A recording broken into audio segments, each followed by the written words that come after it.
Welcome happy hookers. Today we're learning how to crochet the double crochet. Before you begin, you'll need to crochet a foundation chain to your desired length plus 3 extra chains. To begin, skip the first 3 chains from your hook and crochet into the 4th chain. To make a double crochet, yarn over, inserting your hook into that 4th chain along, yarn over and pull back through. This should leave you with 3 loops on your hook.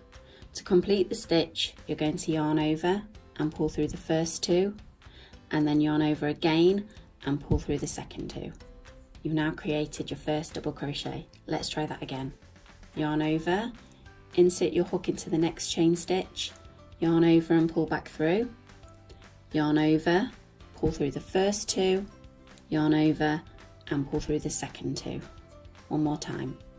Yarn over, insert into the next chain stitch, yarn over and pull back through, yarn over through the first 2, yarn over through the second 2.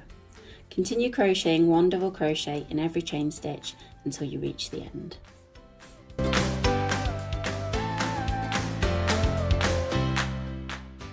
So once you reach the end of your row, it's time to create your turning chains.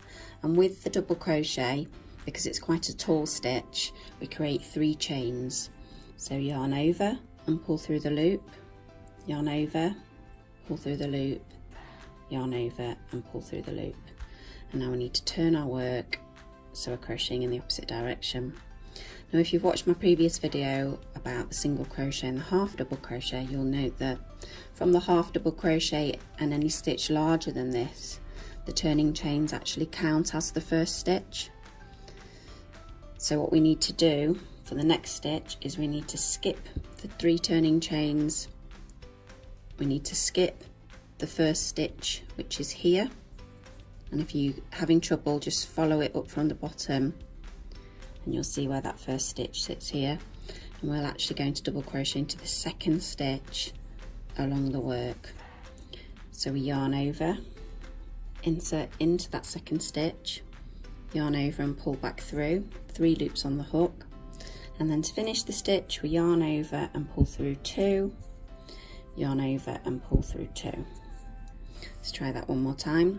So we yarn over, insert into that next stitch, making sure that we're going through both loops on this row, because it's only the chain row that we go into 1 loop. From now on we always go under both loops. So yarning over and going through 2. And if we take a look at the setup of this, you'll see we've got our 2 stitches that we created, and here we have our chain 3, which was essentially to get us to the correct height to start crocheting back along again, and it also replicates the first stitch in the row. So you'll continue double crocheting all the way along to the very last stitch, and then create 3 more turning chains and crochet all the way back. Now once we've done this row and we come all the way back along here, the last stitch we're going to be doing is actually into this turning chain, to the one at the very end.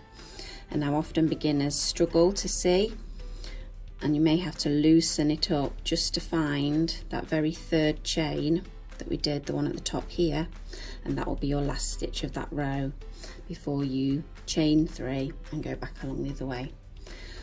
One good tip is just to keep an eye on the number of stitches. I think I have 10 double crochets here, so just make sure at the end of every row you've got 10 posts, and the posts are the long sections of the stitch which go down like a post. So as long as you're checking that you've got 10 posts every row, you should be absolutely fine. Be sure to subscribe for good vibes, and I'll see you soon. Happy hooking.